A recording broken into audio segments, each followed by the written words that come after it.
Pessoal, o nome da pregação de hoje é A Nova Aliança. Hoje é um dia especial para nós temos o nosso batismo. Então, especialmente hoje, eu vou fugir da nossa série sobre Salmo e vou falar sobre Jeremias 31. Vamos ler Jeremias 31, versículo 31.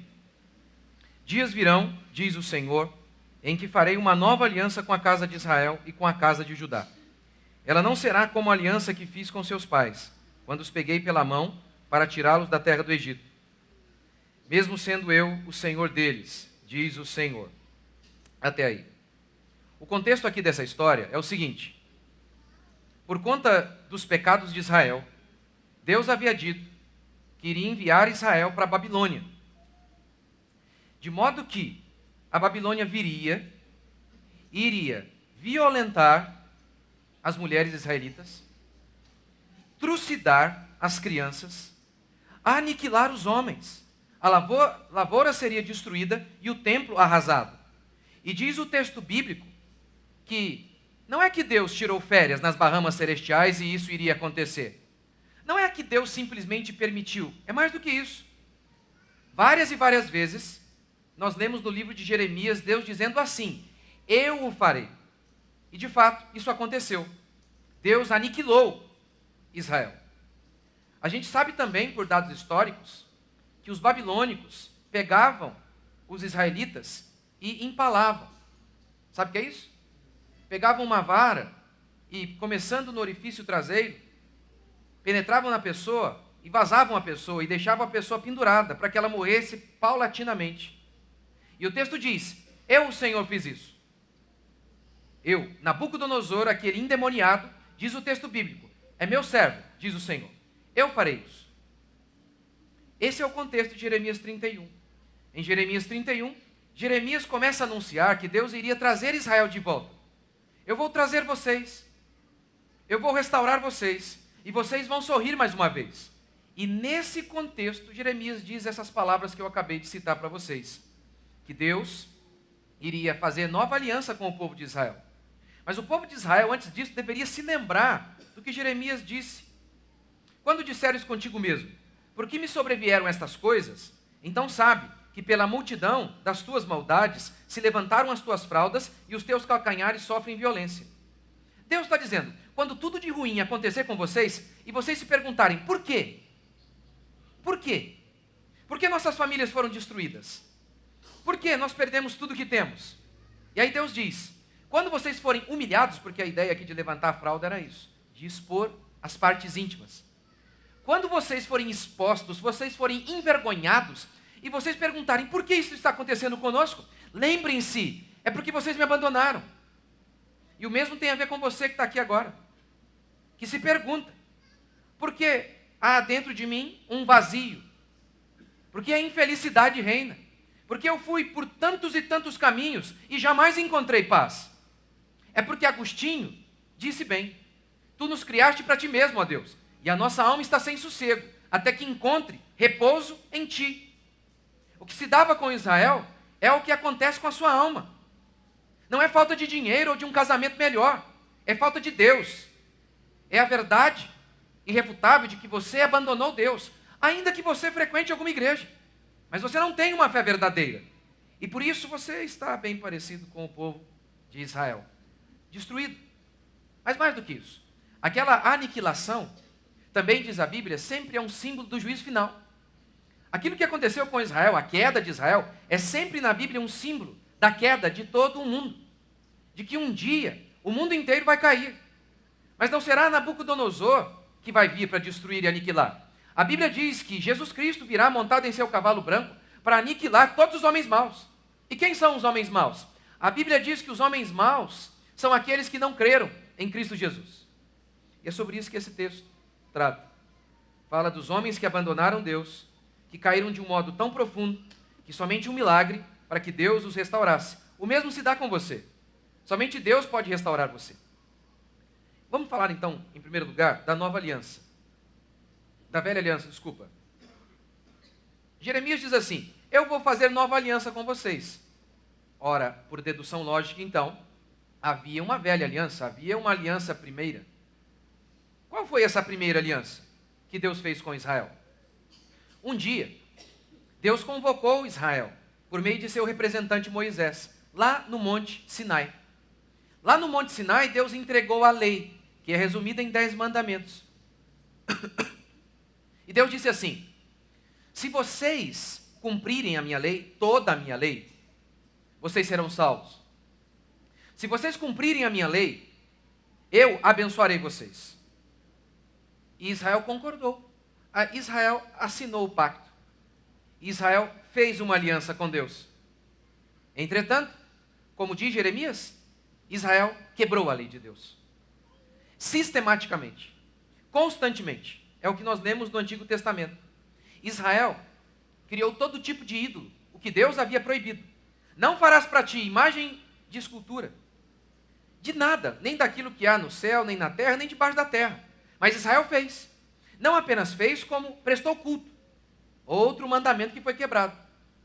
Eles colocaram dentro do templo toda sorte de ídolos, inclusive prostitutas cultuais.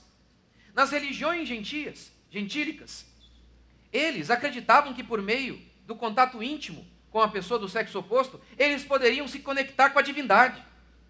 Então eles tinham as prostitutas cultuais. E diz o texto que Israel fez isso dentro do templo. Também prestaram culto a Baal, Astarote e todas as rainhas dos céus. Como se não bastasse, diz o texto também, que ofereceram seus filhos a Moloque, como os ímpios faziam.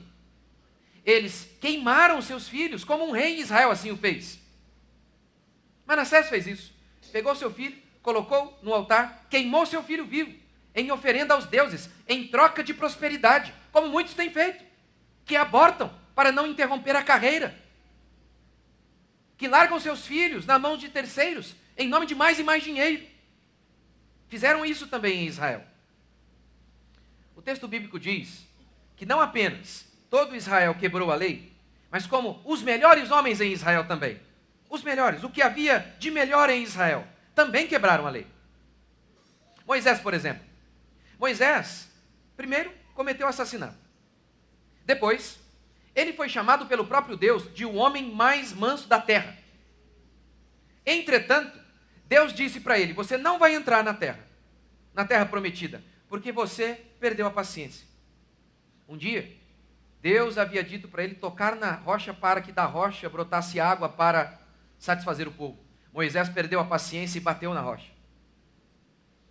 Se o homem mais manso da terra perdeu a paciência e não pôde entrar na terra prometida, o que será de mim e de você?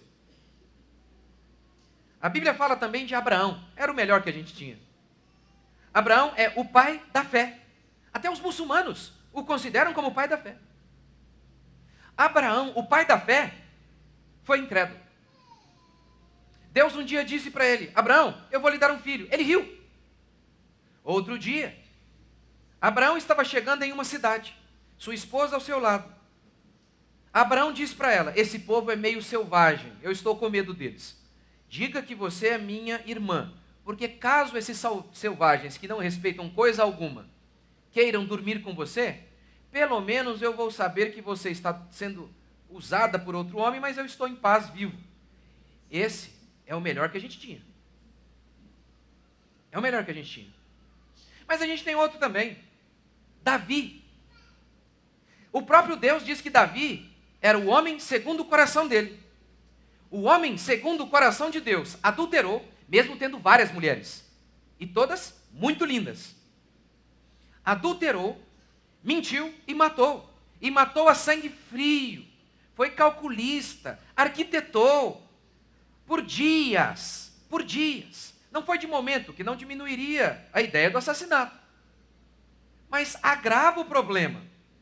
Ele calcula, ele pensa, com todo aquele tempo, ele poderia muito bem se arrepender, mas não o fez. E diz o texto que ele não matou apenas o marido de Betseba. Para matar o marido de Betseba de uma maneira que ninguém notasse, ele matou mais muitas outras pessoas inocentes. Muitos pais de família não voltaram para casa. Não abraçaram mais seus filhos. Porque Davi, o melhor que a gente tinha, matou muita gente. Os melhores homens de Israel descreveram a si mesmos como homens que quebraram o pacto. Isaías, por exemplo, o grande profeta, um dos maiores profetas do Antigo Testamento, disse o seguinte: ai de mim, porque sou um homem impuro, de lábios impuros, e habito no meio de um povo de impuros lábios, e os meus olhos viram o rei. Ora, se todos esses homens, o melhor que a gente tinha, eles não conseguiram cumprir a lei para serem salvos e abençoados, o que será de mim e de você? A maldade de Israel foi tão grande que Deus levou os israelitas para a Babilônia. E aqueles que não foram para lá, o pouquinho que restou, ficou em Israel. Mais uma vez, mulheres violentadas, lavoura destruída, crianças mortas. Vocês não se lembram agora, recentemente, lá em Israel, o que os muçulmanos fizeram? Você chegou a ver foto de criança decapitada? Aconteceu isso. Lá, quando Nabucodonosor foi até Israel. Mulheres foram violentadas em série. Uma mulher, às vezes, violentada por 50 homens. Essas coisas acontecem. E o texto bíblico disse que iria acontecer. E mais, o texto bíblico diz que Deus o faria. Em Lamentações, Jeremias escreve que as mulheres se tornaram tão insensíveis que elas praticaram canibalismo, comendo os próprios filhos. As mãos das mulheres compassivas cozinharam os seus próprios filhos. Eles lhes serviram de alimento na destruição da filha do meu povo. Não é que os israelitas se tornaram canibais apenas. É que os israelitas se tornaram canibais comendo seus próprios filhos. Esse foi o nível de podridão moral em que Israel se meteu. Eles se tornaram bichos, pior do que bichos. Mas tudo isso já havia sido prometido lá no Monte Sinai, lá no dia do pacto, da primeira aliança. Deus havia dito isso. Se vocês não me obedecerem, eu vou amaldiçoar vocês. Vocês serão malditos no campo e na cidade. Vocês serão acometidos de todo tipo de doença. A miséria também se aproximará de vocês. E não apenas isso, eu também os ferirei com loucura. Já leu isso? O Senhor te ferirá com loucura. Numa época em que se fala muito de transtorno, e quase tudo que se fala não é transtorno, coisa nenhuma, é apenas pecado. Mas tem a loucura. E tem um tipo de loucura que diz o texto bíblico, que é a ira de Deus. A pessoa está louca, porque Deus o puniu. Você não se lembra do próprio Nabucodonosor? Depois que Nabucodonosor viu seu reino estabilizado e grande, ele olhou para o céu, ou melhor, olhou para si mesmo e disse: eu sou demais, vejam o que eu conquistei. E nesse instante diz o texto que Deus o feriu com loucura, a tal ponto que ele começou a agir como um animal e passou a pastar. Você também não se lembra do gadareno? Diz o texto que o gadareno era fora de si. Jesus expulsa o demônio do gadareno e ele volta à sanidade. Olha o que o texto está dizendo. Gente doida. Por quê? Pecado. A ira de Deus sobre essas pessoas. Eu sei. Em nossos dias, até os bons pastores não têm coragem de falar isso aqui, mas essa é a verdade. Medo constante. Deus também prometeu lá na primeira aliança. Medo constante. Se vocês me abandonarem, eu vou colocar o medo no coração de vocês. É o que declara a Escritura. Estarás com medo de noite e de dia, e não terás segurança alguma na tua vida. Vocês vão viver com medo. Olha, ontem na minha viagem de Belo Horizonte para cá, eu sentei do lado de um iraniano. E aí, o cara até legal, estava até falando para minha esposa ali agora no carro. No começo da conversa, o cara falava pra caramba, eu falei, acho que uma hora a gente conversando. E no começo da conversa estava legal, aí eu falei um pouco mal do nosso país, aí ele quis falar mal também. Eu falei, aí não pode. Eu posso falar mal, você não pode falar mal do meu país. Eu já fiquei meio emburrado com ele. E aí, porque eu estava contando um pouco de algumas coisas daqui, né, do nosso país, falando sobre a questão do Alexandre de Moraes e tal, e porque ele saiu do Irã muito cedo e foi muito cedo para os Estados Unidos. Então, eu falei, meu amigo, você não tem noção não, você não tem noção. Isso aqui é muito difícil. Aí eu contava para ele, olha, a gente vive numa época, agora acabou de ser preso um general. A gente vive numa época que você tem medo de falar certas coisas. E aí, eu estava me lembrando que na época em que a igreja primitiva existia, era muito pior. Muito pior. E aquele povo vivia triunfantemente. Porque às vezes você pensa, com uma quadrilha no poder, como nós temos hoje, a inflação nas alturas, a cada dia as coisas sobem de preço, a instabilidade por todos os lados. Você pode pensar que a causa do seu medo tem a ver com isso, mas não é. Diz o texto, eu vou colocar o medo no coração de vocês. Eu vou colocar. Em Levítico, dando a mesma ideia, eu faço uma aliança com vocês. Se vocês desobedecerem a aliança, quanto aos que de vós subsistirem, eu lhes meterei no coração tal ansiedade nas terras dos seus inimigos, que o ruído de uma folha movida os perseguirá. Fugirão como quem foge da espada, e cairão sem ninguém os perseguir. Isso aqui, para a psicologia moderna, é transtorno de ansiedade. Qual é a ideia aqui? Uma folha se movimentou. Ou seja, não seria normal você ficar ansioso com algo tão pequeno, mas você ficará. Eu me lembro de um psicólogo dando a definição de transtorno de ansiedade. Quando você vê um leão, você sente medo, normal. Mas nem tem um leão ali e você fica com medo. Aí isso é ansiedade, isso é transtorno de ansiedade. Ora, ele quer dizer que às vezes você inventa problema, você nem sabe o que vai acontecer. É um medo sobre o futuro. É mesmo, é um medo sobre o futuro, a ansiedade.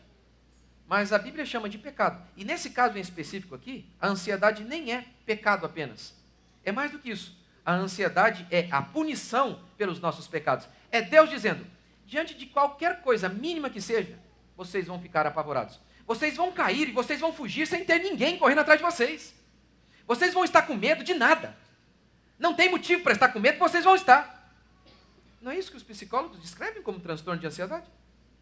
É aqui, mentira. É que você abandonou Deus. É por isso que você vive apavorado. É por isso que você tem medo de tudo. Por isso.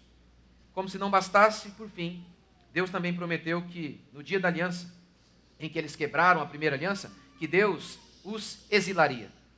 Que Deus os enviaria para a Babilônia. E todas as vezes, mais uma vez eu digo isso, Deus diz, eu trarei Nabucodonosor, eu o farei. Para você que acha que não existe inferno, não existe isso, porque Deus é bom, logo Ele não manda ninguém para o inferno. É o contrário, Deus é bom, Ele tem que mandar para o inferno.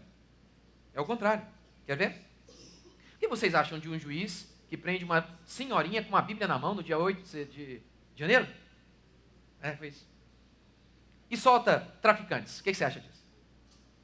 O que você acha quando um juiz solta um bandido? Todas as provas contra ele, você fica indignado. Mas você quer que o meu Deus deixe todos os criminosos, aqueles que quebraram a lei, soltos? Não pode. Se Deus é bom, Ele tem que mandar para o inferno. Mas eu acho que Ele não vai fazer. Como não? Crianças decapitadas em Israel. Imagine o cenário. Em Israel, disse o profeta Jeremias, a única coisa viva serão os chacais. Eram os animais carniceiros da época, que devoravam os corpos dos israelitas que estavam em meio aos escombros. Deus está dizendo que as mulheres seriam violentadas, e Deus diz, eu farei isso. Depois de tudo isso, você ainda não acredita que Deus vai mandar você para o inferno, se você não se arrepender de seus pecados? Você é doido. Não faz sentido. Você não lembra do dia do juízo final para aquela civilização antiga, no dia do dilúvio? Lembra? O texto diz que a maldade humana subiu até Deus. Não tem como você falar assim, Deus permitiu. Não que tem como falar, foi o diabo. O texto diz que Deus falou, eu vou destruir a terra. Bebês morreram. Senhoras morreram. Elas foram afogadas. Todo mundo morreu. O texto diz, foi Deus. É isso que a primeira aliança determina. É isso que significa estar debaixo da lei. Todos aqueles que desobedeceram à lei serão punidos eternamente. Esta é a primeira aliança, como Paulo diz em Romanos. Ora, Moisés escreveu que o homem que praticar a justiça decorrente da lei viverá por ela. Qual é a justiça decorrente da lei? É cumprir toda a lei. Vocês cumpriram? Algum de vocês cumpriram? Porque os próprios heróis da fé não cumpriram. Os próprios homens, os melhores que nós tínhamos, não cumpriram. Não cumpriram. Portanto, se nem para eles houve esperança, há esperança para nós? É aí que entra a nova aliança. Eis que eu farei nova aliança com vocês. Quando esse texto foi escrito por Jeremias, Jeremias está falando da restauração de Israel, da volta de Israel. Mas Cristo, o próprio Cristo, interpreta que aquilo ali, de fato, se cumpriu na cruz. Semelhantemente, depois de cear, Jesus tomou o cálice dizendo: este cálice é a nova aliança no meu sangue. Está aqui a nova aliança. A nova aliança que eu firmo com você está aqui. O meu sangue. Porque a ceia, o pão e o cálice, representam o corpo e o sangue de Jesus. O corpo de Jesus que foi moído na cruz e o sangue de Jesus que foi derramado por nós. O que a velha aliança dizia? Seja bom e você vai ser salvo. Houve alguém bom? Ninguém. A nova aliança declara: creia em Cristo e a justiça de Cristo será atribuída a você. É o que Paulo declara em Romanos 3:20. Visto que ninguém será justificado diante de Deus, por obras da lei, em razão de que pela lei vem o pleno conhecimento do pecado. Num tribunal, tem que ser inocente para não ser condenado. No nosso tribunal aqui, no tribunal humano, você tem que ser inocente para não ser condenado. No de Cristo, não basta não ter feito o mal. Você tem que ter feito o bem. Mas Romanos 3 declara: não há um justo, não há um que faça o bem, vírgula, nenhum sequer. Por isso, a nova aliança declara: é aquele que crer em Cristo Jesus que será salvo. Efésios 2:8. Pela graça sois salvos mediante a fé. E isto não vem de vós, é dom de Deus, não de obras, para que ninguém se glorie. Romanos 5:1. Justificados, pois, pela fé, temos paz para com Deus. Justificados diante de Deus, pela fé, temos paz. Quando você crê, a justiça de Cristo é atribuída a você e você tem paz. A culpa não impera mais sobre você. Deus é o justo juiz. Um juiz justo não pode deixar um criminoso em paz. O que a justiça faz com um criminoso? O juiz bateu o martelo, culpado. O oficial de justiça deve procurá-lo. Uma boa justiça deveria procurá-lo para sempre. Aqui às vezes a gente sabe que não é bem assim. Mas é assim. Deus, como justo juiz, deve perseguir os criminosos, como a Bíblia declara que persegue, porque os vossos pecados vos hão de achar. Para os perversos, diz o meu Deus, não há paz. Por que não há paz? Porque o justo Deus amaldiçoa os ímpios e persegue os ímpios. Como o salmista declara, não tem como fugir de Deus. Se eu subo aos céus, lá estás. Se faço a minha cama no mais profundo abismo, lá estás também. Se tomo as asas da alvorada e me detém nos confins dos mares, ainda lá me haverá de guiar a tua mão. Se eu digo, as trevas com efeito me encobrirão, até as próprias trevas não te serão escuras. Não há como fugir de Deus. Ele te persegue. É por isso que a sua vida é um inferno. Não é porque o seu casamento é ruim. Não, não é porque você tem pouco dinheiro. Você pode ter tudo isso e ainda assim você não vai ter paz. Porque para os perversos, diz o meu Deus, não há paz. Nunca me esqueço de uma pessoa que eu fui visitar, uma casa quilométrica, que eu, da sala para chegar lá na cozinha, eu quase que tinha que ir de carrinho, sabe? Tão grande. E a mulher em depressão profunda. E ela me disse ainda, não pastor, o doutor disse que depressão é doença. Porque eu não tenho motivo. Olha o tamanho da minha casa. Minha família é ótima. Eu tenho uma tristeza profunda. Não falta nada. Aí eu disse para ela, claro que falta. Falta tudo. Falta Deus. Para os perversos, pode haver casa grande, pode haver família bonita. Pode ter tudo, mas paz, não. Paz não. Isso é só em Cristo. E é quando Cristo declara você justo, a culpa vai embora. E aí você tem paz real. Como eu lembro do meu pai. Meu pai saiu da roça, muito novo, foi morar no Rio de Janeiro, morou em uma favela. Depois foi para Ubatuba, dormia num carro, num Fusca. Mas foi adquirindo bastante dinheiro. Comprou um restaurante, depois outro e outro. Comprou prédios, imóveis, dezenas de imóveis. E ele tinha um sonho, vou comprar um Mitsubishi Eclipse. Naquela época era um carro caro, não sei quanto seria hoje, mas eu sei que era bem caro. Tanto é que um dos jogadores mais famosos do Brasil tinha um dele, o Denner. Tanto é que morreu, acho que indo de São Paulo para o Rio de Janeiro, enforcado no cinto de segurança do Mitsubishi Eclipse branco dele. Meu pai tinha um idêntico. E aí, era o sonho dele. Mas, quando ele adquiriu o carro, ele falou, está faltando alguma coisa. Aí ele já tinha um projeto de comprar um outro mais caro. Aí ele se converteu. E é engraçado que aí, eu era garoto, eu não era cristão ainda, mas era notório que ele estava diferente. Ele nem ligava mais para o carro, nem andava num outro carro mais simples, um Versalhes da época. Mas parecia que tinha visto o passarinho verde mesmo, sabe? Como era outra pessoa. Por quê? Porque aqui em Jeremias 31, verso 12, Deus prometeu que iria trazer o povo de volta. E vai ser assim, ó. Virão e cantarão de júbilo nos lugares altos de Sião. Ficarão radiantes de alegria por causa da bondade do Senhor. Eu vou restaurar vocês e vocês vão voltar felizes. Porque diz o texto que lá na Babilônia eles choravam. Mas quando Deus os restaurasse, eles voltariam a sorrir. Esse é o problema humano. O problema do homem é que ele abandonou Deus. Não é financeiro, não é matrimonial, não é social, não é o sistema econômico vigente ou político. O problema do ser humano é Deus, é falta de Deus. Mas quando Israel foi restabelecido, eles voltaram a sorrir. Como a Escritura declara, Senhor, restitui-me a alegria da tua salvação. É isso que nós vemos. Quando Pedro prega para uma multidão, ele diz o seguinte, arrependei-vos e convertei-vos para que sejam apagados os vossos pecados e assim venha o tempo do refrigério pela presença do Senhor.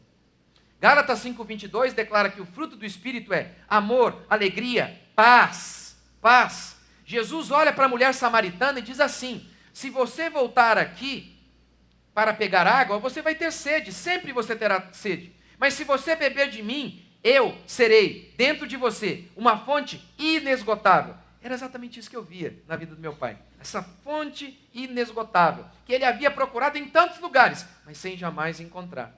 É o que Paulo fala em Romanos 14:17. O reino de Deus não é comida nem bebida, mas justiça, paz e alegria no Espírito Santo.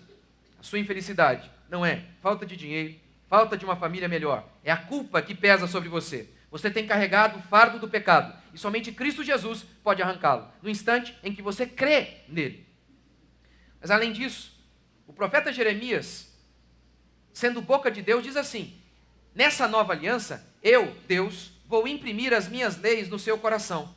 Ezequiel 36, em que o profeta fala a mesma coisa, da nova aliança, ele diz assim, eu vou tirar o coração de pedra de vocês e eu vou dar um coração de carne, e eu farei com que vocês andem nas minhas leis. Eu vou fazer vocês andar, eu vou santificar vocês, eu vou mudar vocês. Deus está dizendo, não é você que se liberta do vício, sou eu.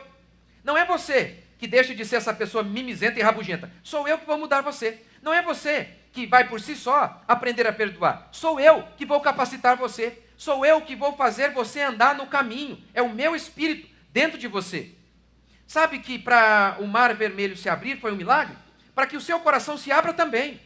Sabe que para Jesus andar por cima das águas foi um milagre? Para você também andar em novidade de vida é um milagre. Milagre que só Cristo pode operar. Como Ezequiel prometeu. Também vos darei um coração novo e porei dentro de vós um espírito novo. Tirarei o coração de pedra da vossa carne e vos darei um coração de carne. Ao longo de toda a história da civilização humana, os grandes filósofos sempre perceberam algo. O homem é terrível, o homem é maligno. Como fazer um novo homem? Como gerar um novo homem?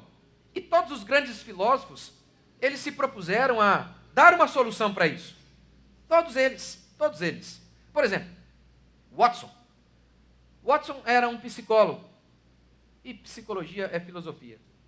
Watson acreditava na perspectiva humana de Darwin. Para Watson, o homem é um bicho evoluído. O homem é só matéria.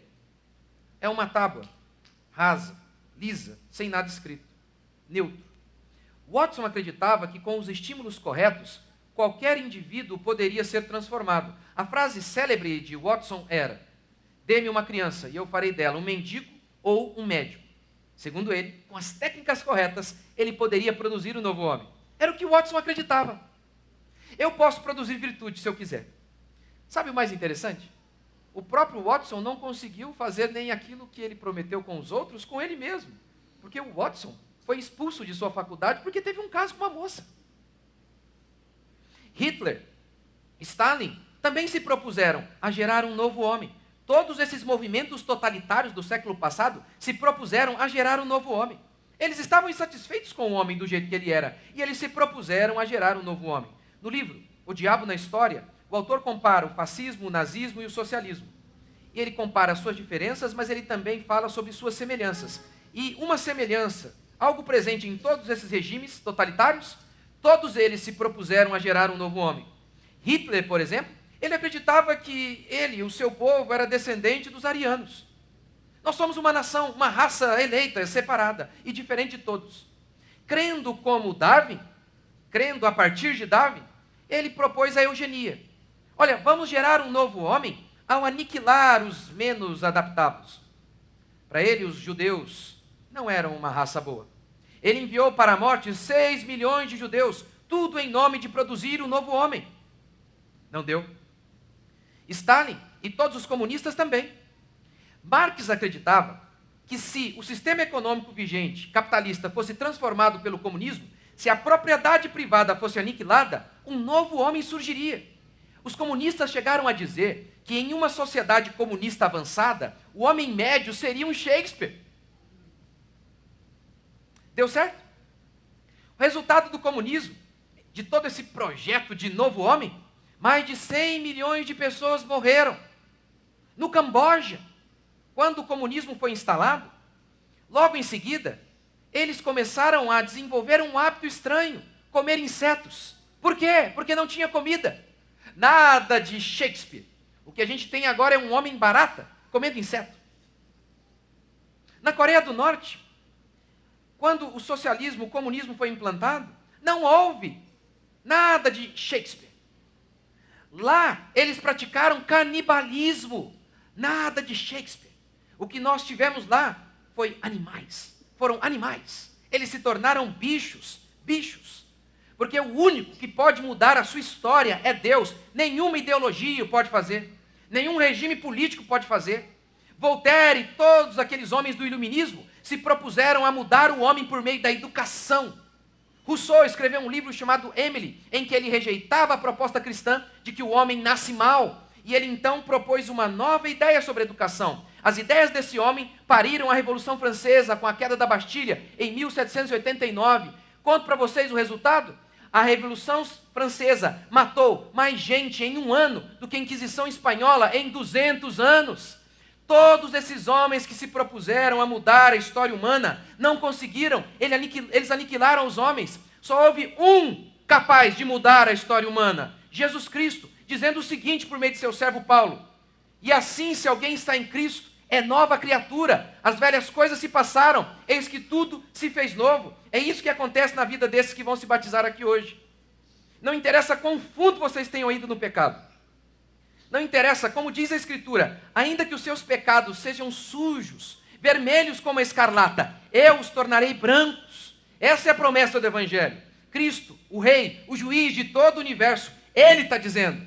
Ele é quem aniquila, Ele quem carregou os nossos pecados, como Isaías declarou. O castigo que nos traz a paz estava sobre Ele. Nós o reputávamos por aflito, ferido de Deus, mas os nossos pecados estavam sobre ele. E é por isso que hoje nós temos redenção, salvação, alegria plena na alma, satisfação em nossos corações, porque o que o homem precisa é de Jesus Cristo de Nazaré. Ele é a esperança do mundo. Ele é a árvore da vida.